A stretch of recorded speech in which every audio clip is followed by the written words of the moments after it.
We are the poet, the pastor, and the pundit, opining each week on the intersections of faith and politics. We come to you from First Congregational United Church of Christ in DeKalb, Illinois. We hope you enjoy what you hear. Thank you for listening. So we are back. We are the poet, the pastor, and the pundit, doing our best each week to opine on the intersection of faith and politics. Because, to be honest, we've had it up to here with politics. And you two have been here in the library talking for a little bit, and I understand some heat got generated. Yeah. Would you care to supply it? Oh, your turn this time. I gab a lot. What are we talking about this week? I have no idea. Well, we both that. feel What that, were you two talking about? you know, the world we live in is upside down. Yeah, It just, basically. it's upside down. And I don't know another way to describe it. You spoke last week, and I'm not going to get the quote exact, about feeling untethered or disconnected from a world that makes sense. Right. Yeah. I think that feeling is basic to us now. Yeah. I think a lot of people feel that way. So I say I buried my mom. That's a phrase that I use. She wasn't buried. She had her body donated to science. There was nothing left, so there's no burial. Yeah. But we memorialized her this last weekend. And I know that there's a heaviness in my heart because of that.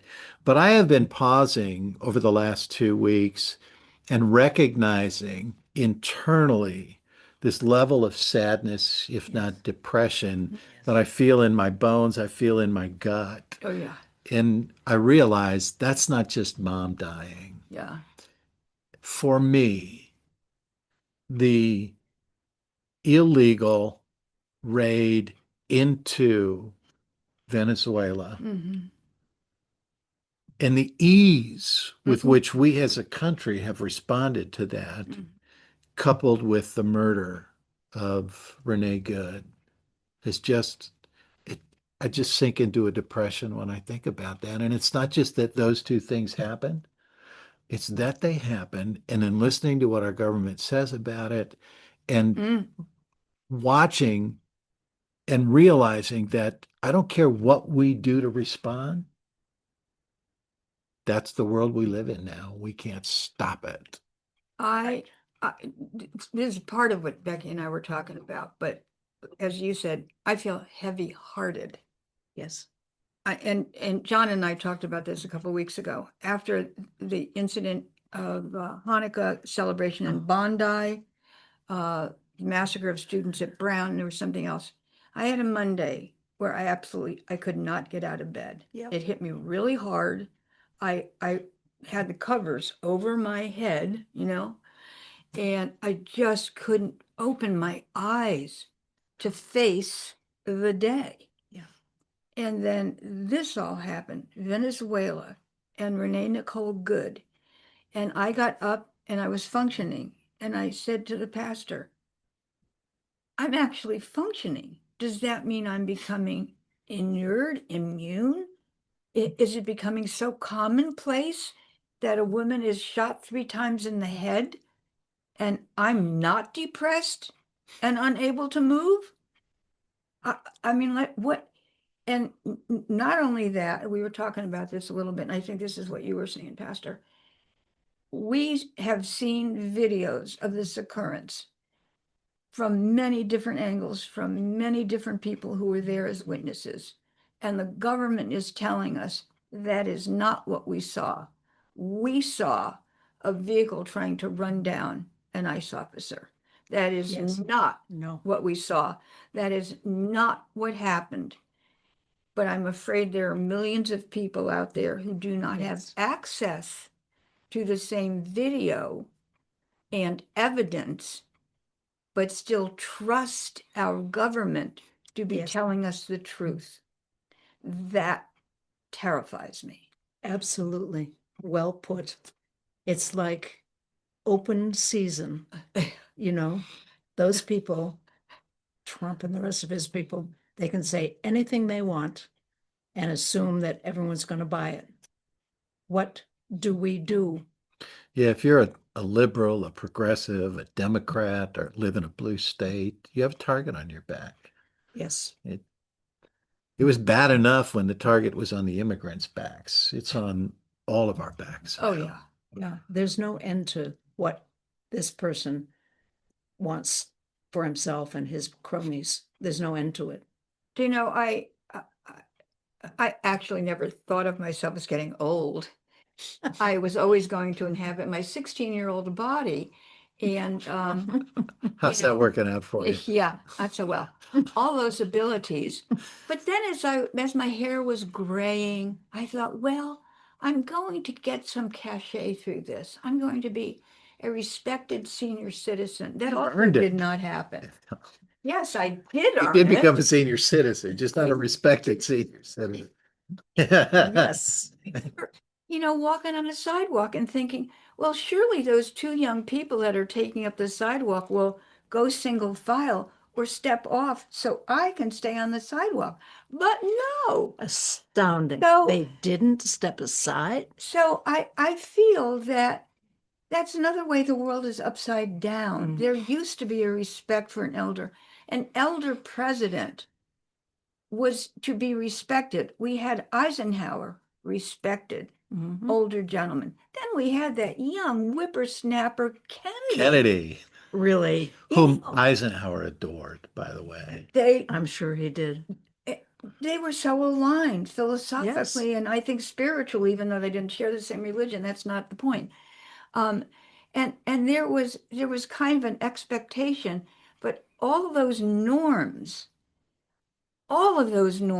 you cannot expect them to hold individual by individual. Quite so. It's out. Yep. Things like respect and decorum and Decorum, tact and mention. Norms. dignity and norms, right? Which They've goes just been to cast aside. law. Yes. Basis of our laws are based on precedent. Correct. Which is really, in some ways, the conversation I wanted to explore today. Coming at this as we do from the lens of faith. It's the intersection of faith and Right. politics we explore here. We are both citizens within a country, a very particular country with a constitution and laws, and we are people of faith. And while we know we'll be celebrating on Monday Martin Luther King's birthday, that there are times when unjust laws must be disobeyed through the lens of faith, Absolutely. right? There is yet and still, even through the lens of faith, a respect for what we call the rule of law. Yes. And especially when it's understood that the rule of law, which I think at this part is a matter of faith, applies equally to all. Correct. Exactly. I'd love to hear us reflect on what we see evolving in our country now relative to the rule of law and how we as people of faith respect law, adhere to law, and fight and organize and agitate that it be applied equally to all. And then compare that to what we see unfolding in the country. Some thoughts. Yeah, I know. You know, it's very hard to talk about things like the law because so much is on its head and rolling in dirt and disobeyed and disregarded and lied about. Mhm. I Did- feel very confused and upended and scared. Did you ever in your life imagine a Supreme Court would rule a president immune from Yeah. prosecution? It's Well, it's worse than appalling. It's a good sign, it's a good sign, but it's a sign that's worthy of what's going on.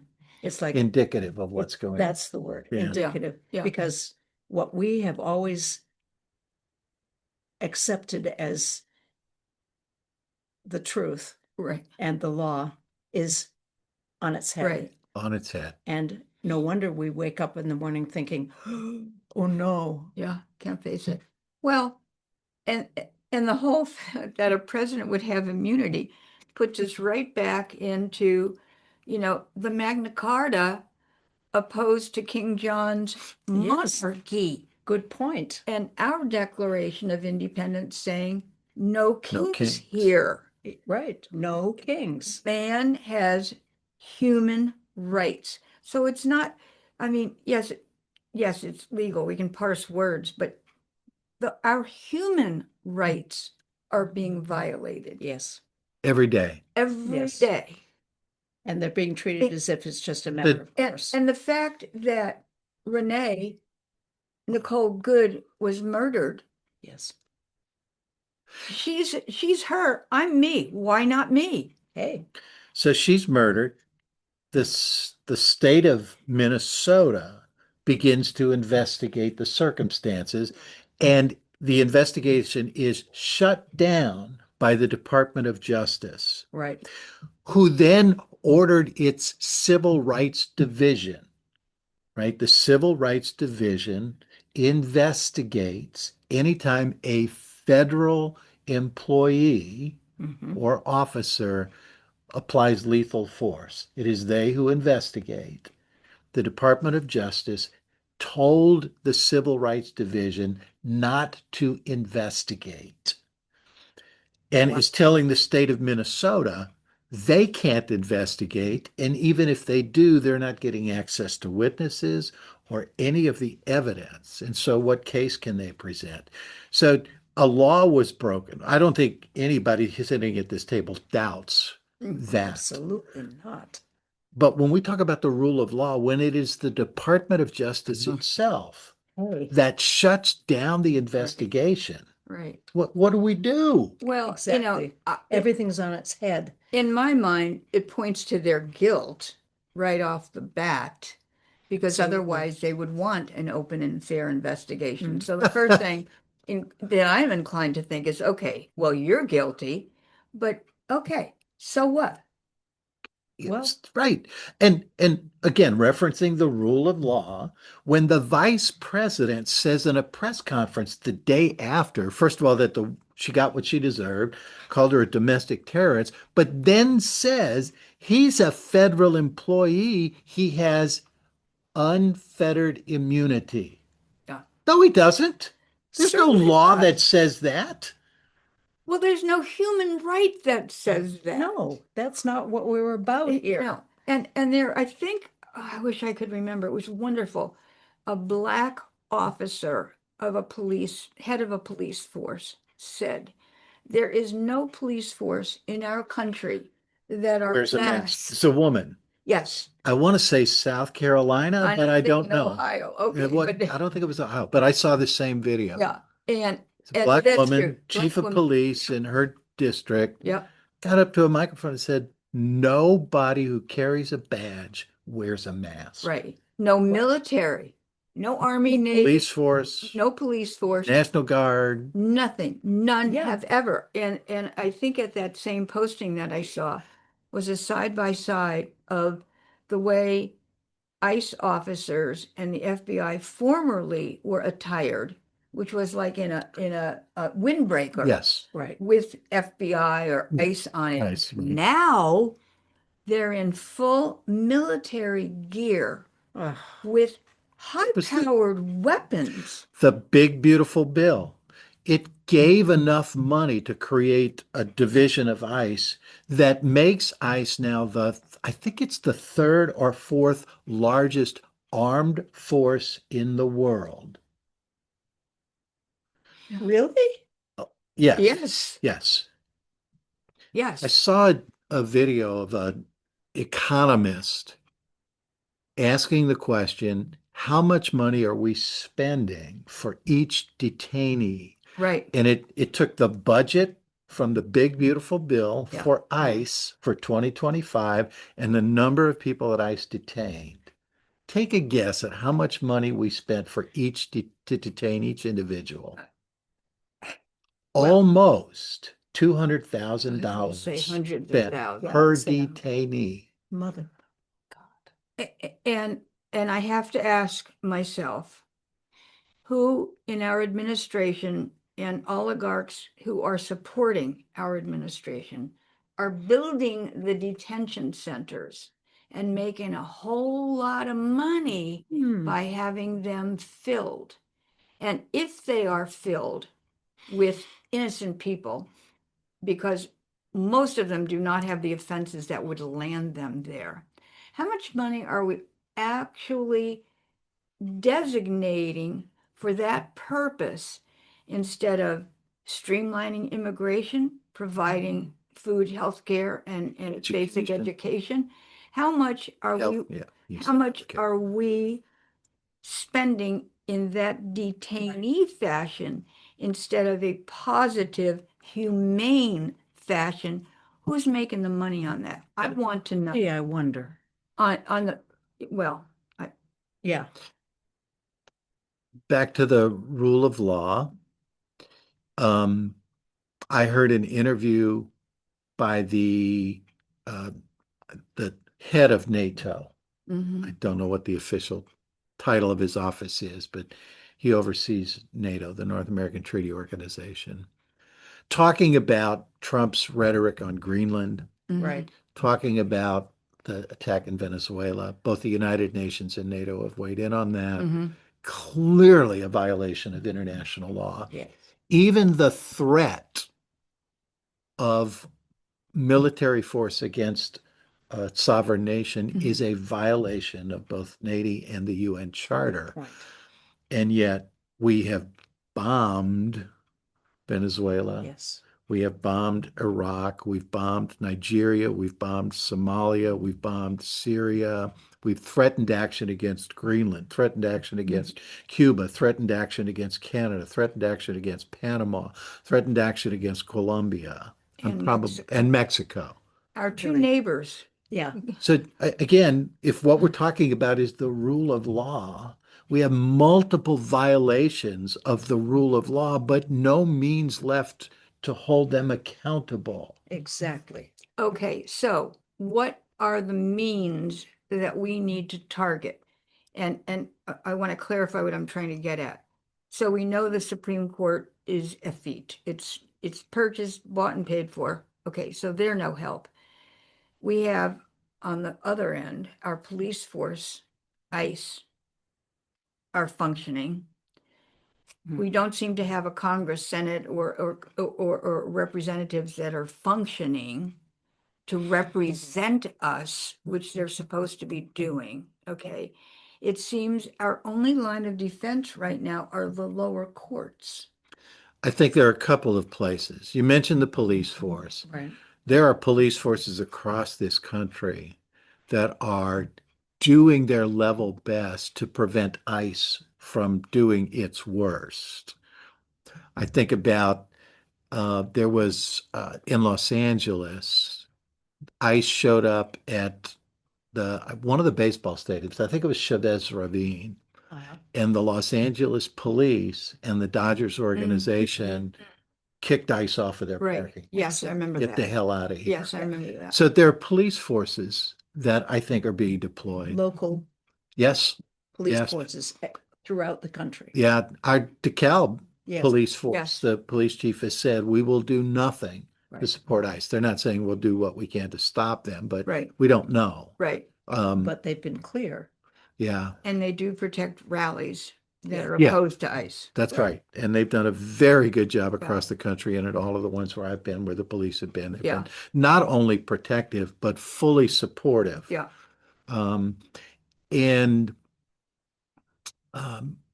we've talked a couple of times about the midterm elections. That is critical. We need, I don't know that we can turn the Senate, but we can turn the House. And that changes a bit of, and at least reintroduces one accountability partner that is absent right. at this point in time. And you mentioned the lower courts. The lower courts are holding the line. Yes. And the appeals courts are holding the line. Mm-hmm. It's the Supreme Court. But is it just a matter of time before the forces against them become too strong? I don't know. What I do we don't do? know. How At this can- point, I don't think that, I don't see I that. hope How you're can right. we influence the Supreme Court? is there anything that the populace can bring to bear on the Supreme Court? I think there's two cards to play. Mhm. The one is a very long shot. It would take a Democratic president and a Democratic House, if not the Senate also, to change the composition of the Supreme Court. Really? That's a possibility. Mhm. It seems pretty long. At this point, it's a very long shot, but it is a possibility. The second is to play on what was always John Roberts, the Chief Justice of the Supreme Court's desire to maintain a legacy Mhm. that, and for many of the decisions throughout his career, it was clear that for him, he never wanted to oversee or to preside over a Supreme Court that history would recognize as the turning point. Mhm. Okay. And I don't know the extent to which that's still playable for him, but I think that's a card in the deck. And I do Boy. think that there are people who are trying to make clear to him that he will be remembered in history as the one who let the Supreme Mhm. Court go down the toilet. And that still matters to him. Well, he better get cracking. Yeah, I know. I saw a rerun of Boston Legal. I love that show.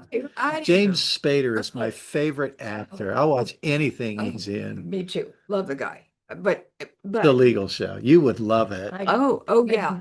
Oh yeah. Eager to go home and watch it right away. Yeah, Oh, you yeah, should. into it. Oh. I, being the person who hasn't had a television set in decades, yes, people, I do not have a television set at home because I have a personality that's kind of addictive. If I want to tune into Downton Abbey, which is the last time I had a TV, I tune in an hour early to make sure I'm going to miss it. And so I put an hour in there, and then I put an Okay. hour in, and as long as I'm sitting, I might as well just see what's coming up next. And I might as well, if nothing's good, go around the dial a couple times. That's So what they want no- you to do. No TV for me. But I saw a rerun of James Spader character addressing the Supreme Court. Yes. No kidding. Oh, it's wonderful. That I know the exact scene you're talking that about. in a nutshell. And they have the actors who are the Supreme Court members, lookalikes. Yes. Real No lookalikes. You know who's John Roberts, who's Antonin Scalia, who was on the court at the time, Thomas. Samuel Alito, Clarence Thomas. There, you know, That's Clarence Thomas. It's a bit actor, but I can't remember the character's name though. But anyway, James Spader even says, and Clarence Thomas, if you wouldn't mind getting off your cell phone while we're conducting business. It is so perfect. That's great. We really, I think if we want to have some encouragement or some models, even though they're fictional. And the other one is, I tell you all about the American president, where Andrew Shepard. you've given us the disc, and Mimi and I have it scheduled to watch this weekend. Shepard is the president, and he addresses the press corps and says, America isn't easy. It takes an informed citizenship. And that's what you and I were speaking about, that we in our age group, we made some real progress with civil rights. Us white people made some real progress in the area of civil rights. But then we thought it was secured and we stepped back. Yeah. That's how I look at my participation. Yeah, we And decided, okay, that's taken It's care of. good. We can move on to It's something. it's going to be good. We're okay. My critique of the white engagement in the civil rights movement is that it did enough to assuage its guilt Yes, and not enough to Yes. effect true equity.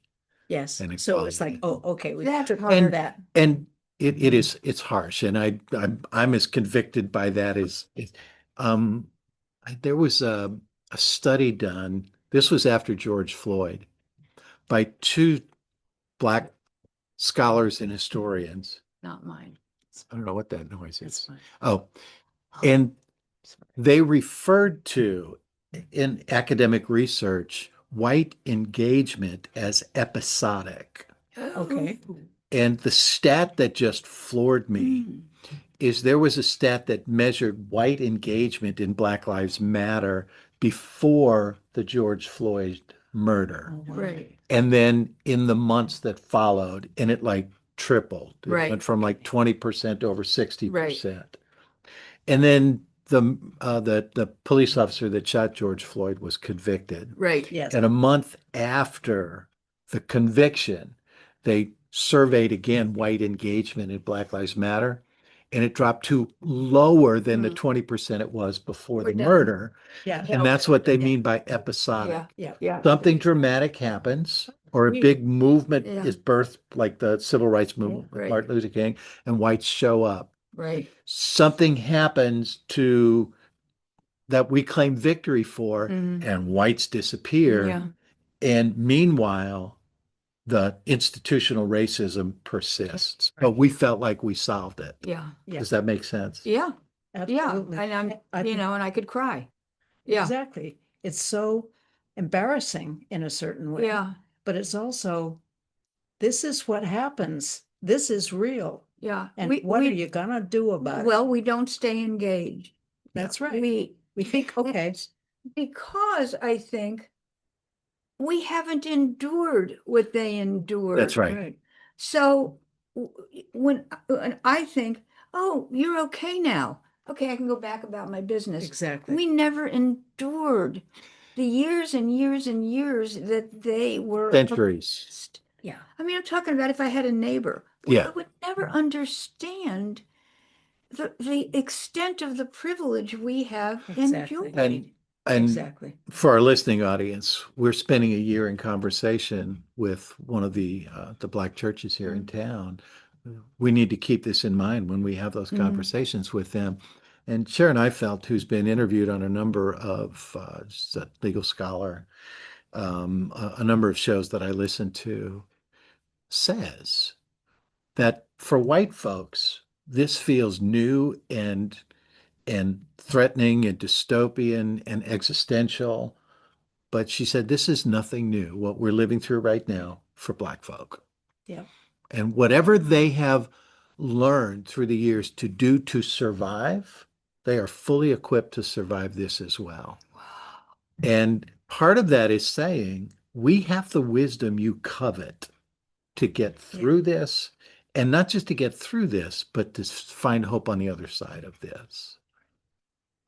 They will tell you this is nothing new. And, I think as I'm looking back on it, I think there are two groups of people in the House and in the Senate who are speaking up courageously and, in my opinion, accurately.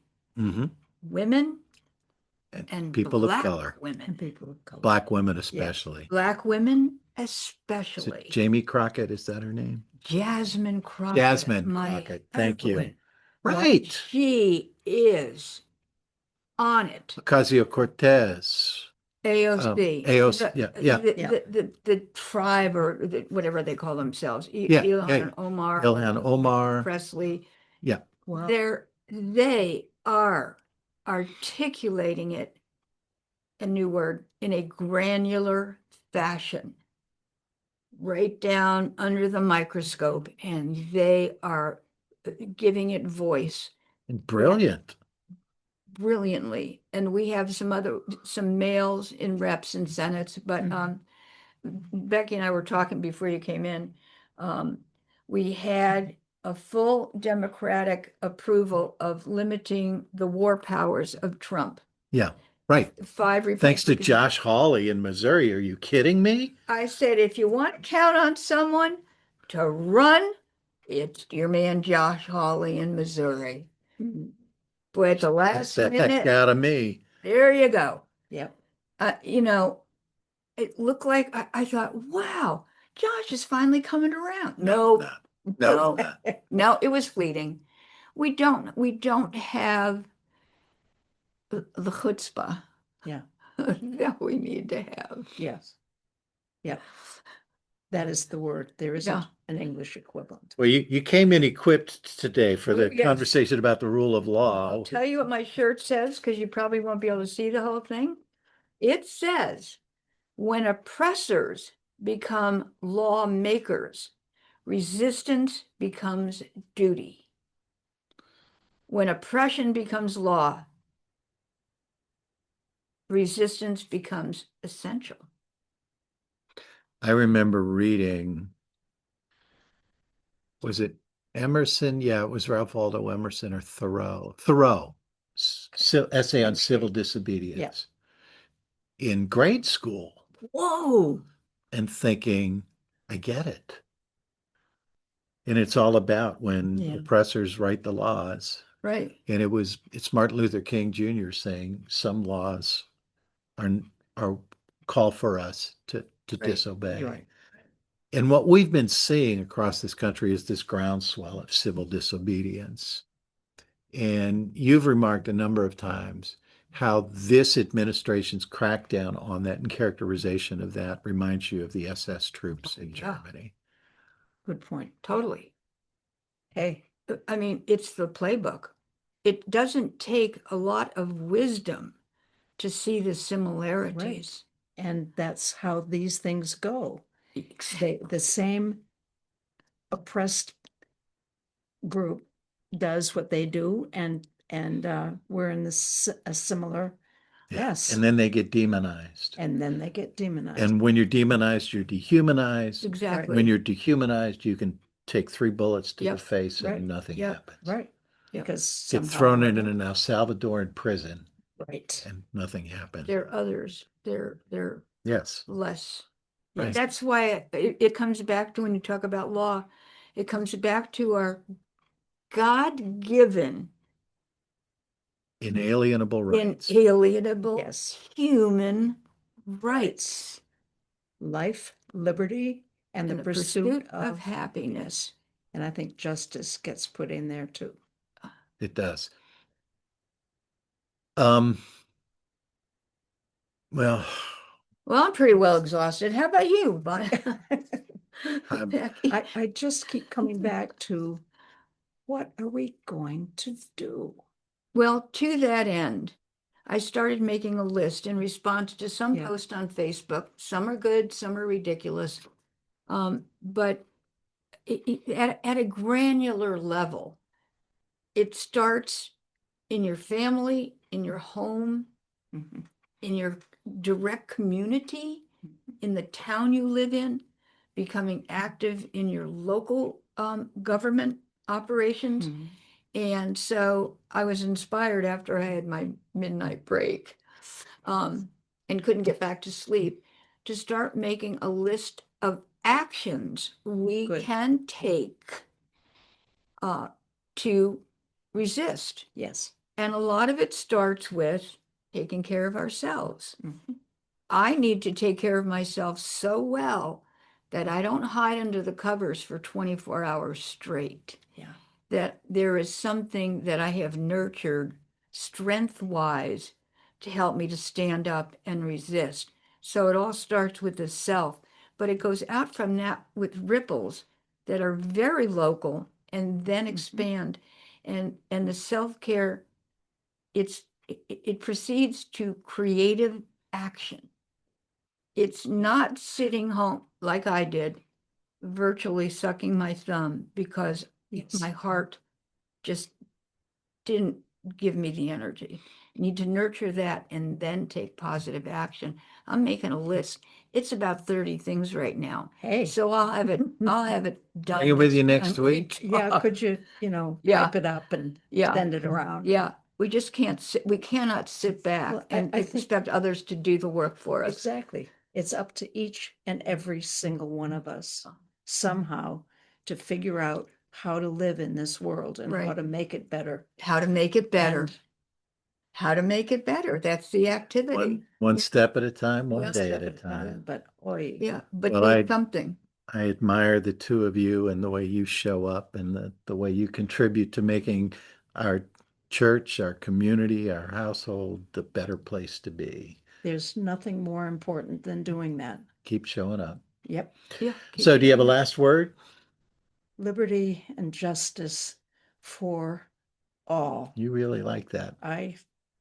All. If we really acted according to that, we would be in a different place. We have our new sign is up, Is it? and it scrolls through a number of posts, and one of them says, "A just world for all." Absolutely. So, last word? Well, I'm trying to focus on being more courageous. And my other word never was so important to me as it is now, and that is solidarity. Yes. We can all improve ourselves, but we really have to work together. And solidarity is my watchword. Well, in keeping with that, my last word is always, we're in this together. Yes. We will get through this. Hang in there, keep showing up. We are the poet, the pastor, the pundit, opining on the intersection of faith and politics. Thank you for listening.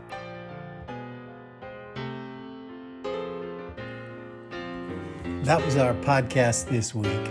Be sure to tune in next week for another edition of The Poet, the Pastor, and the Pundit, opining on the intersections of faith and politics. Thank you for listening.